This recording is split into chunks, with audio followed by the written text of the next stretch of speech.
Yeah, so many thanks, Agnes, for this lovely invitation. It's lovely to see so many of you here, and thank you very much for just joining for this very lovely, focused, protected hour. So I hope that this will be useful for you. So I'm Sarah Parsons. I'm Professor of Autism Inclusion at Southampton Education School at the University of Southampton. And you can see my contact details there, and you can follow us on X, formerly Twitter, at Acorn Sutton there at the bottom. You want to. I don't do any of the social media. That's the thing. Anyway, so in setting this up with Agnes for today, I wanted to think about what was going to be most useful. And so what I really want to try to do today is to raise awareness of the importance of hearing from autistic children and young people about their experiences of education and other services. I'd like to provide you with some examples of creative methods that we've used and developed and applied in terms of how their voices can be included in practice and research, actually. And to share some co-created resources with you that we've produced through our work that can be used in practice to support autistic children and young people. So that's the plan. And so at the University of Southampton, I co-direct the Autism Community Research Network at Southampton, or ACORNS for short. And this is a research and practice partnership that aims to improve the lives and experiences of autistic children and young people. And we have a focus really on transitions and trajectories of autistic children and young people in education and other services. So we're really interested in those sort of big stages of transition that happen obviously between stages of school or for different phases of life.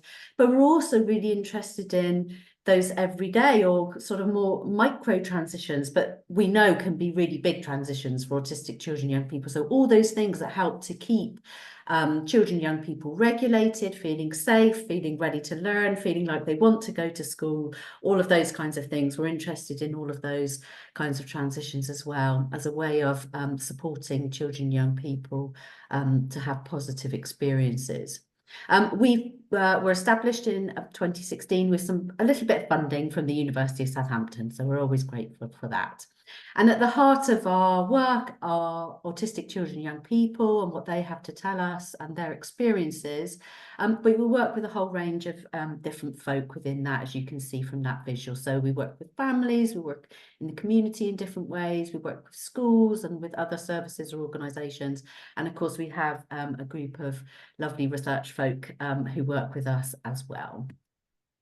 And so our key people, I co-direct ACORNS with Professor Hannah Koftroff, who's Professor of Neurodiversity in the School of Psychology at the university.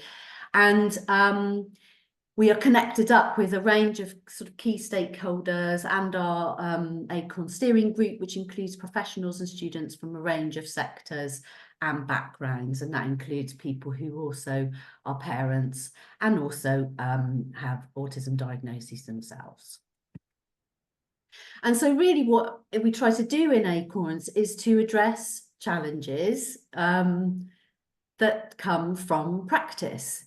And we know that many educational and other outcomes and experiences for autistic children and young people are often poor. And there's been a very dominant way of trying to sort out those poor outcomes and experiences over time, which has come from this very medical model way of thinking about autism. In other words, fixing the difficulties or the deficits, so-called deficits of children and young people, and trying to focus our efforts on those things.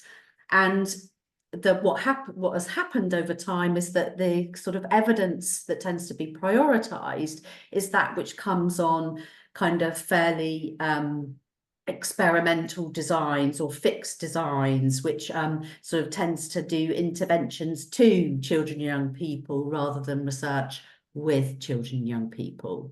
And so what's tended to happen, this is starting to change a bit now, not just from ACORN's research, but of course from others, is that children's voices in particular, and also teacher expertise or educator expertise, is often left out of research and practice. And so those voices tend to get marginalised and not prioritised in a lot of things. And so there is a significant gap between research and practice in the autism field that tends to persist.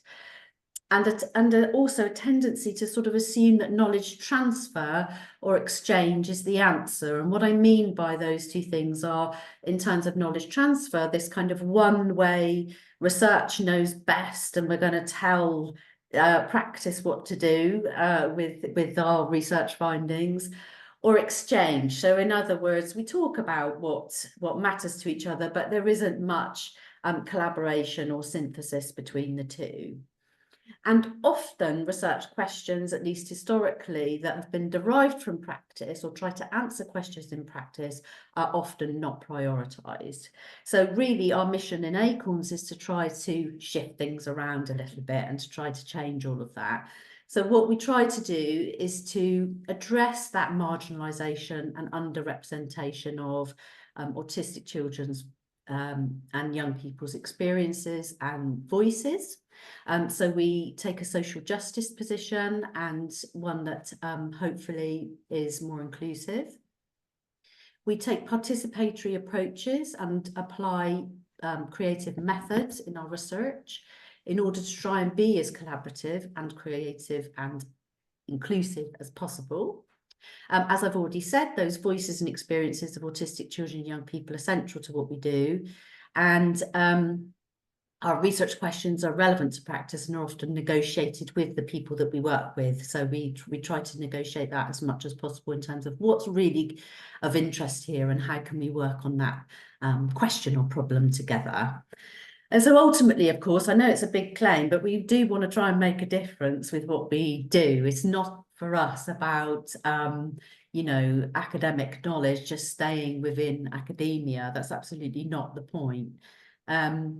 And we also recognise that language and terminology matters. So that's something that we reflect on all the time. So the language that I use will sort of reflect some of the current thinking and understanding about that, but we also recognise that that will differ and does differ between individuals. So we respect all of those different views. And so I'm sure this is probably familiar to quite a lot of you on this call already. The challenge then that we're trying to address with the research that we do comes from this very deficit-focused way of describing autistic children and young people and ways of communicating about children and young people that tend to carry with them through their educational careers. So I will just read out the quote, and of course you can read it as well.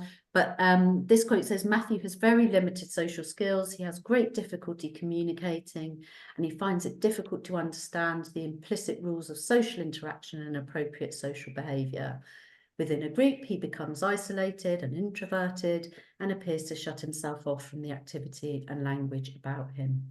He is not yet able to play cooperatively or imaginatively with them, his peers, preferring to play on his own." And that's text that comes directly from an education, health and care plan for this young person. And as you can see from that description, it tells us an awful lot about what Matthew finds difficult and absolutely nothing about what fires Matthew up or where his strengths and his interests lie.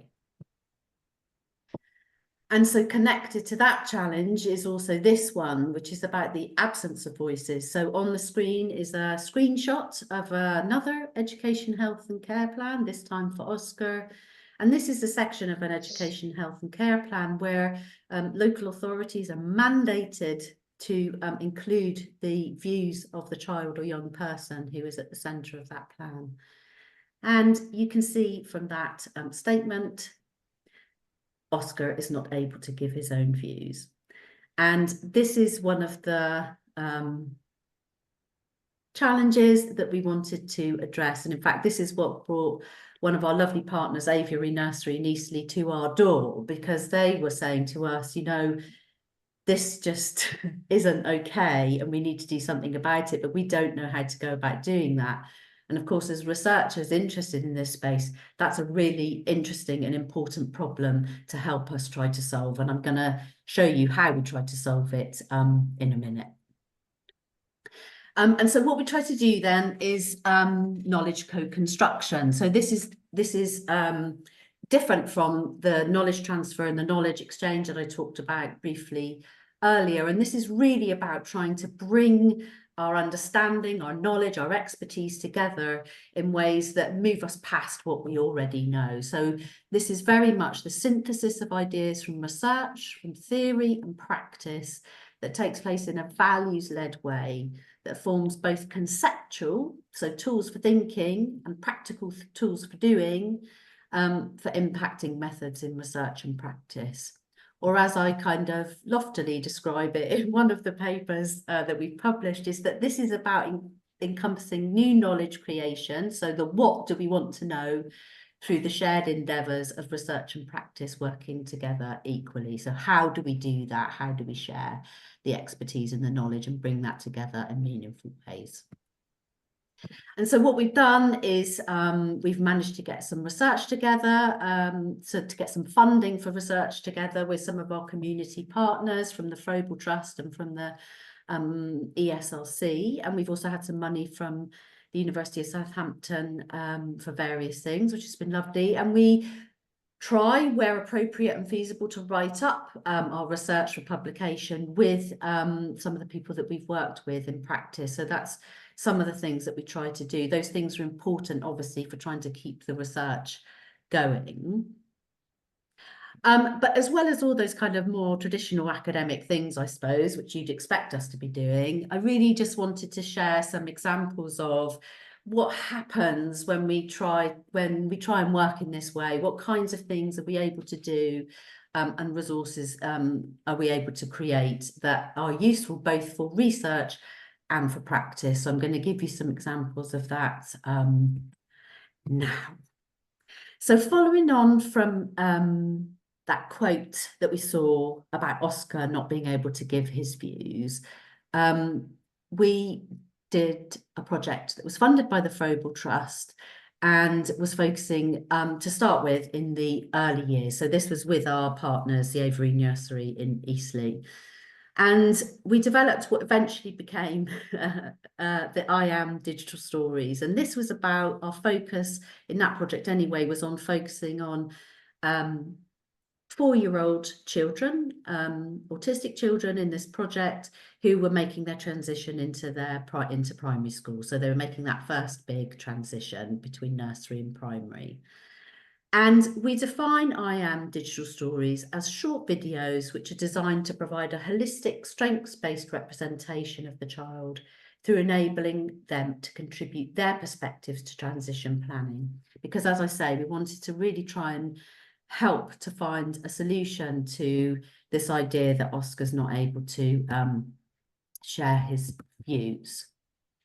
And so what sits beneath I'll show you some examples of digital stories in a minute, but what sits beneath the digital stories is a strengths-based framework. So this is also our attempts to move beyond those very deficit-based narratives and accounts that tend to follow children and young people in the formal documentation that sort of happens around them in school and other service provision. And as you can see from the screen, there's 7 boxes here, and these are the core aspects of the framework that we try to get people to think about and talk about when planning a digital story. So things around spaces, where does the young person like to be or explore? People and interactions, how does the young person like to spend their time and who do they interact with? Independence and agency, what does the young person choose to do for themselves? Objects and interests, what's the young person really interested in and like doing? Communication and expression, in what ways does the young person express themselves?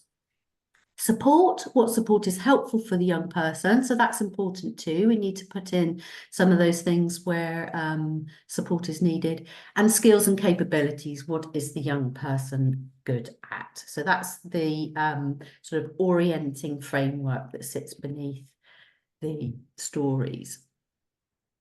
And one of the things that we came across when we were sort of developing this approach is this idea, which comes from Paula Cluth, and this is the birthday present rule. And we love this. And I suppose I just encourage you to hold this in mind as you maybe might think about children, young people who perhaps that you work with or that you know, or that are involved in your research, or just think about this when you watch some of the clips that I'll show you in a minute.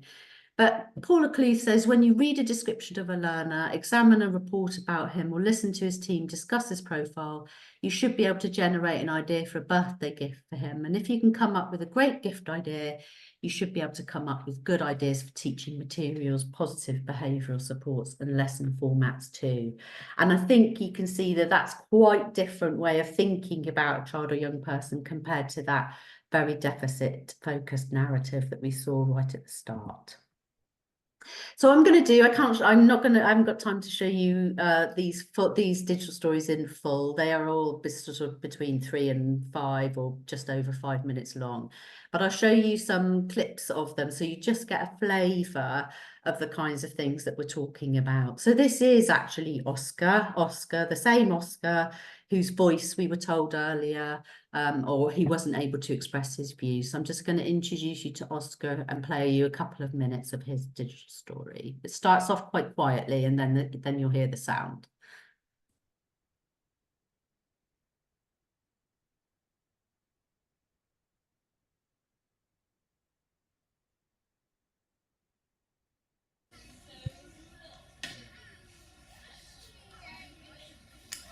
Maybe can you fit in the box again?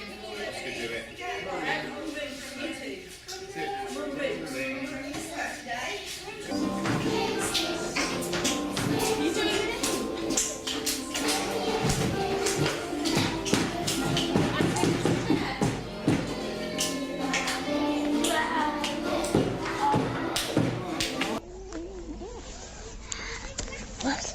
See.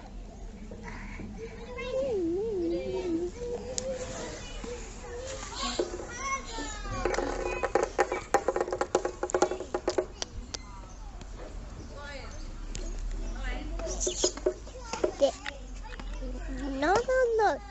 It's this. Wait, hold on the Papa.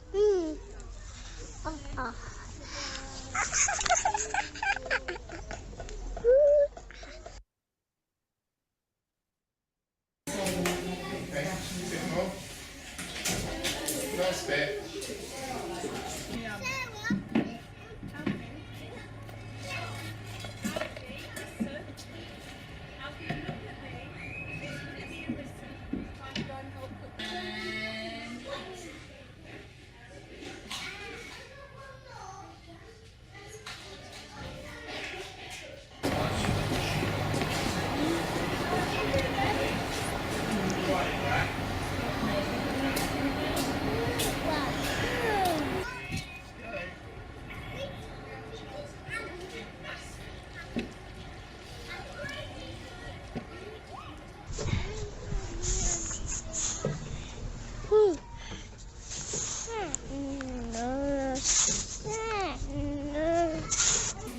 Super fast. Lewis Hamilton F1 Formula 1 racing car.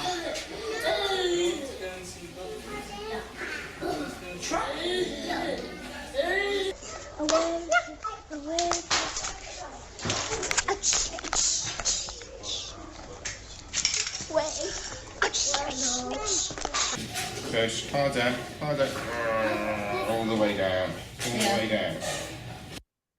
Okay, I'm going to pause it there. I hate pausing Oscar in the middle, but I have to in the interest of time. But obviously for anybody who wants to follow up with me for the slides, you're very welcome, and the link to the full videos are on there.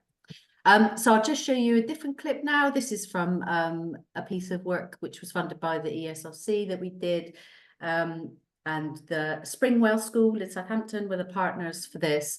And all of their Year 6 students did a digital story in preparation for their transition to their secondary school in year 7. And so this was, I'll just show you a little brief clip from Noah so that you get a sense of an older child here in this story, and the combination of using photographs as part of what's included.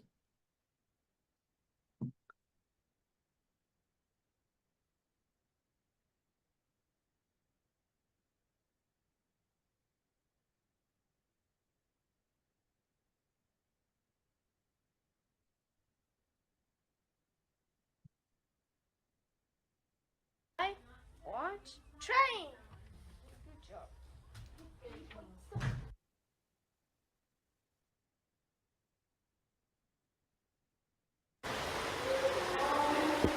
Ready?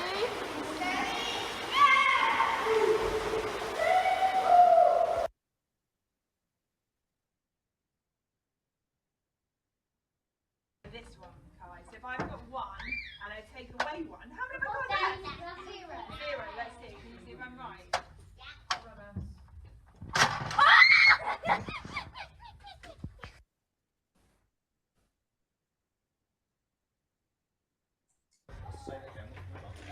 Ready?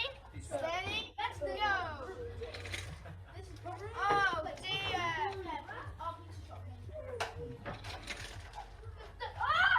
Go through, driver.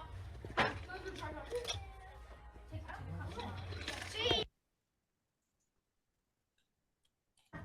Hola. Hola, ¿cómo estás? Hola.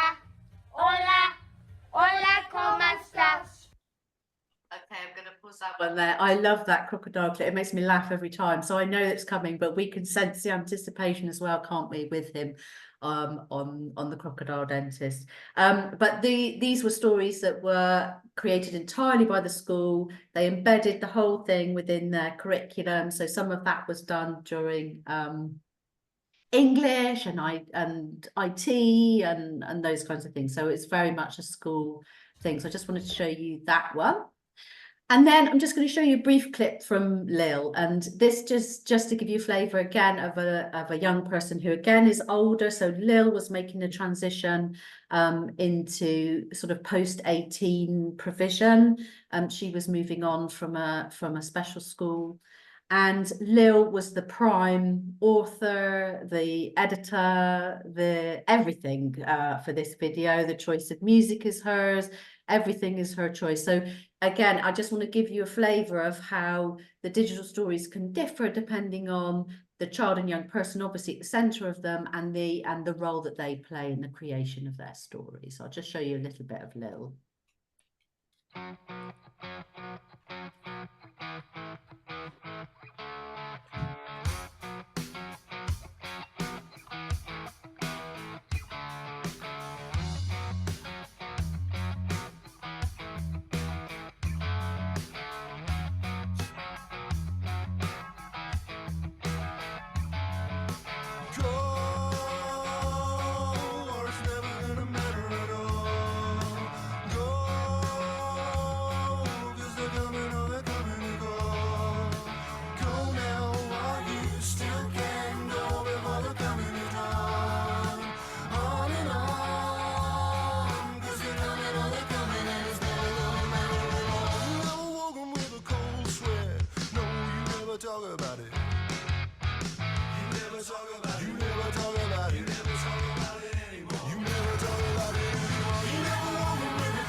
Again, I'm going to pause it, which is a shame because the rest of Lil's story is just lovely. And I've seen these loads of times and I could still watch them.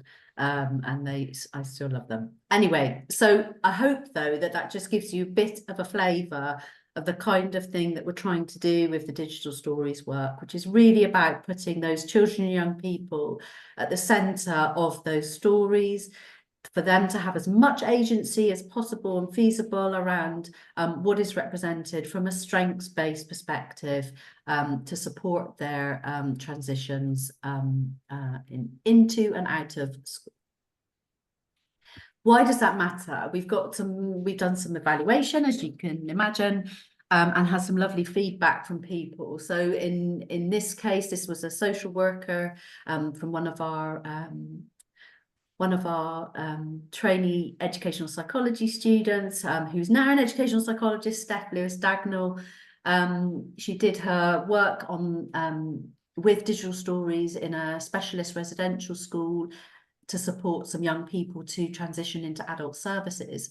And this is one of the comments from a social worker. This really shows who she is. That was my overarching feeling about it. It's the way forward. It's an innovative and creative way to show people differently and to move away from a one-dimensional written report and showing a bit of a 360-degree view of somebody. So that was lovely.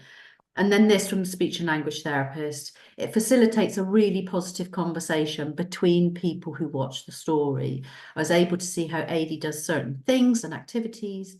You can learn about the person.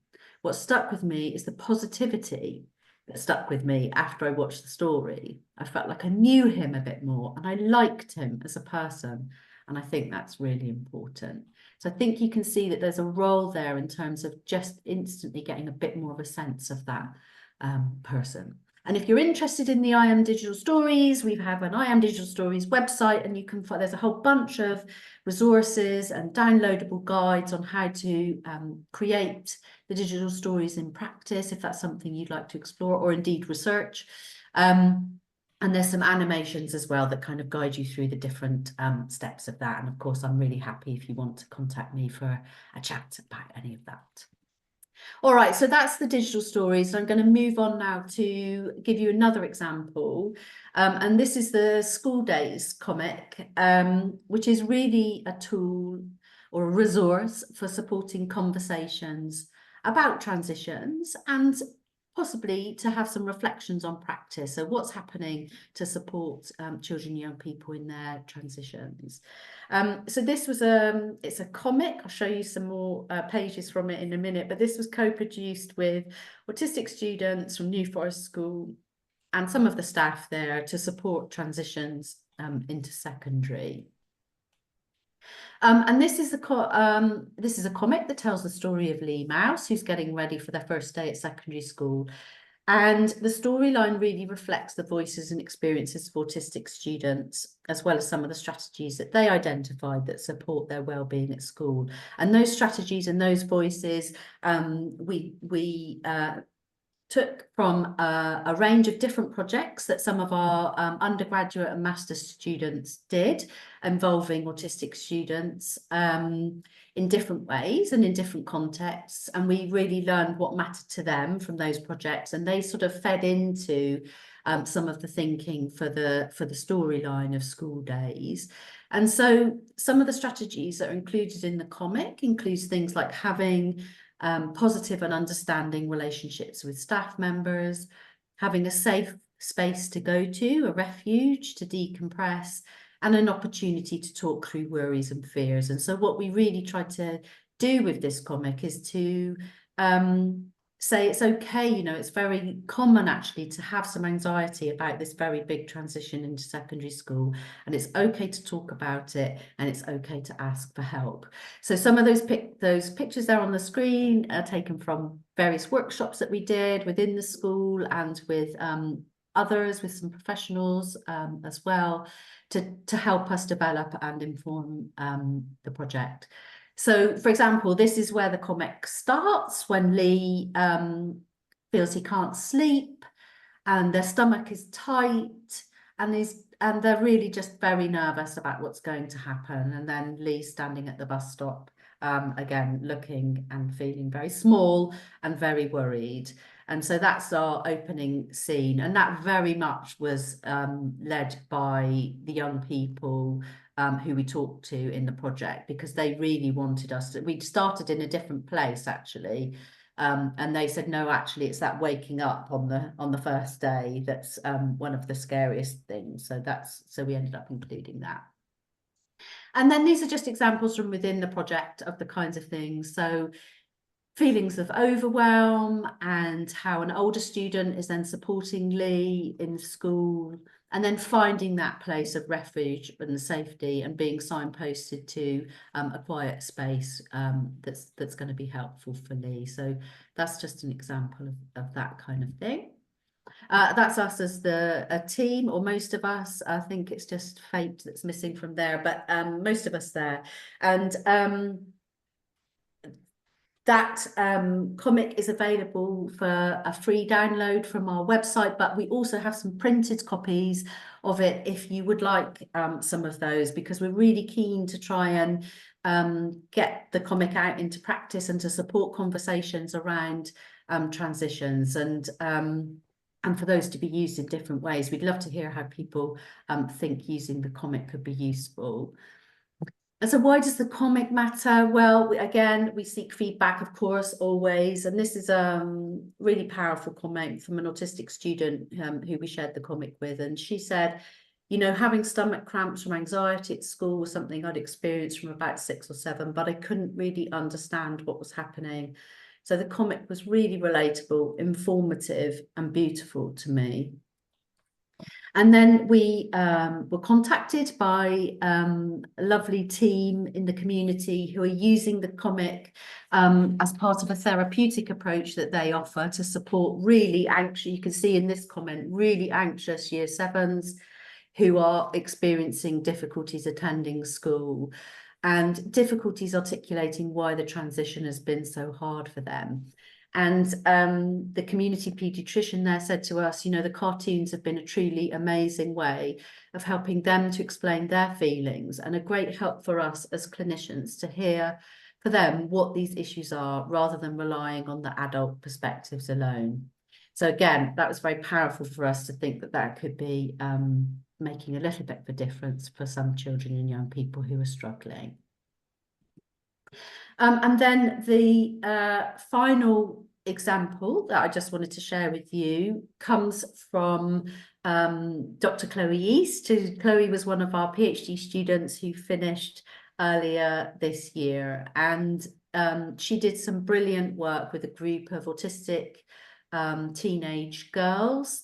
And with the focus being specifically on promoting awareness and discussion of autistic girls' experiences at secondary school, because we know increasingly that autistic girls are later diagnosed, often misdiagnosed or underdiagnosed, and their experiences at school are under-recognised, and their needs are not met for longer periods of time, which can then result in much more difficult experiences at school later on. So Chloe worked with a group of 5 or 6 autistic girls for this project. She worked very closely with them over quite a long period of time, and through the pandemic actually. So most of this was done online, which was even more amazing, but they were very, very engaged in this project. So Chloe did an amazing job. But the group is FISAC, and that's made up of the initials of their names, hence why that is there. But Chloe used body mapping as one of the methods to support young people to share their experiences and what different things meant to them. You can just get a flavour there, I think, from those pictures of just how creative those young people were, and you know, just how much effort had gone into this work. And so those body mapping exercises, which is all about how do you feel about particular aspects? Let's think about this aspect of school, or tell us more about this. How does that make you feel in your body? are used as scaffolds really to help young people to articulate their thoughts and feelings about school and other aspects of their lives. So it's a very powerful method. And so Chloe used the knowledge that was gained with that group of young people to inform the next stages of her project, which was all about trying to create some resources together about how do we use our understanding of those experiences and that knowledge to take that back out into schools to try to make things better for the next cohort of autistic girls who are coming up through school. And so Chloe and the FISAC group produced some resources, again, which are freely available, downloadable from our website, to support kind of awareness raising of the different experiences between autistic boys and girls, and in this case in secondary schools. One of the members of the FISAC group drew Maggie, who you can see on the bottom row of that picture, and was very involved in the creation of the visuals for that project. So there's a whole sort of group of resources that can be used to support that work. So there's like a fact sheet and there's some other activities, and that includes the creation of, there's 5 of these stories in total. So they're stories that are told from different perspectives. So in some, from Maggie's perspective, and also from the perspective of teachers or staff in school. So it's really about trying to get at,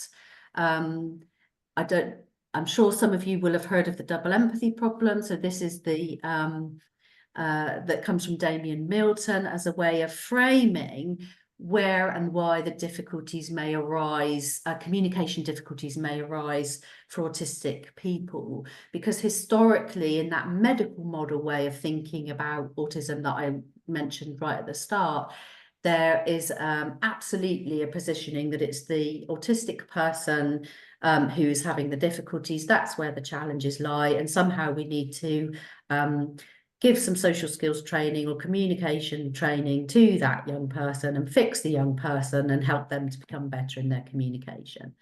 And Damien Milton's double empathy problem really reminds us that communication is an interaction between people, and it lies in the interaction. There is responsibility on both sides of that interaction to support or enable that communication to be effective. It isn't just something that resides with the autistic person. And so this part of Chloe's resources is really trying to get at that and being really clear about how differently the autistic student, in this case an autistic girl, might see a particular scenario or activity as very different from the adults who might be involved in that activity too. So there's a series of stories that can be worked through and some questions that can be discussed or used in activities and so on. So that's another lovely resource that the FISAC group produced. And why does that matter? And of course, Chloe did some evaluation too, and they're with teachers. So they used the FISAC materials in schools and gave Chloe some feedback as well. There was some feedback from young people too. That's really clear in my mind now, looking at the kids, going, okay, wow, that child, and they both have autism. One's a boy and one's a girl, and you know, complete opposites in the way that they can present stuff. So yeah, really worthwhile and well presented and informed. So thank you. And another comment, what your lesson does is give students a chance for it to pass through, come out the other side and do something with it. In other words, an opportunity to reflect on things and then to think about what they can do as a result of the learning that they've gained there. And then part of Chloe's resources is a kind of true and false exercise. And this teacher just saying that was brilliant because it was, you know, it just really helped to get the discussion going about different views that people might hold. So that was lovely too. So just to finish really on what we're up to now, because there's, as I've said, there's a whole range of things that are available there if you're interested, and you can dip into those. But at the moment we are we're continuing to pursue really work on school attendance, which of course is a really timely, very important issue. We know that very many children, young people are really struggling to attend school for a range of reasons. And we know that children with neurodivergent profiles, especially those with autism, are overrepresented in those children, young people struggling to attend school. So we're just completing a project with a mainstream secondary school in Rochdale, where we've gathered teacher and autistic students' perspectives on experiences of non-attendance. So that's been a really fascinating project. We've also been funded by the British Academy this year. This is led by Professor Hannah Kofshoff, this project, focusing on autistic girls again. So we're really trying to pursue that work now, because we know there's a bigger underrepresentation of their experiences. So we're going to be really drilling into some of the data on who is struggling to attend school or is not attending school, and how autistic girls are represented in that data. And then we want to do some co-construction with girls and their families to support some of that re-engagement process with schools. And we have our lovely PhD students and DEd Psych students at the moment, focusing on a range of topics, including the education experiences of Black and mixed heritage autistic girls. Home education, one of our students is focusing on home education. Another focusing on the use of intense interests in learning within schools. And another student is focusing on shared decision making with autistic young people in a key working service. So there's a range of things that we are working in and that we're interested in. And we're always happy for people to suggest things to us and come to us with ideas. So if this is something you'd like to talk more about or get involved with, we love it when people want to apply, evaluate and feedback on any of those resources within their practice. Another one of our students at the moment is working with a school in a very participatory way to embed and evaluate those FISAC resources. So that's a lovely example too. We're really happy to talk more about the work we do, and we're really happy for you to let us know about other issues or questions that really matter in practice, because, you know, like I said right at the start, that's where our passion and commitment lies, in really addressing questions that matter. We always work in collaboration and partnership, so we really welcome people getting in touch. And of course, we're always open to looking for ways to fund the work that we do and to evaluate the impact of that in practice. You know, we'd love to attend any future events if there's an opportunity for that, to share the ideas and the learning. So I think, Agnes, you'll be very glad to know that's the end of my talk, and that's just a signpost towards the websites that I mentioned. And if you are interested in the papers that we've published, you can hyperlink, that's a hyperlink out to all of our papers. So I will stop there.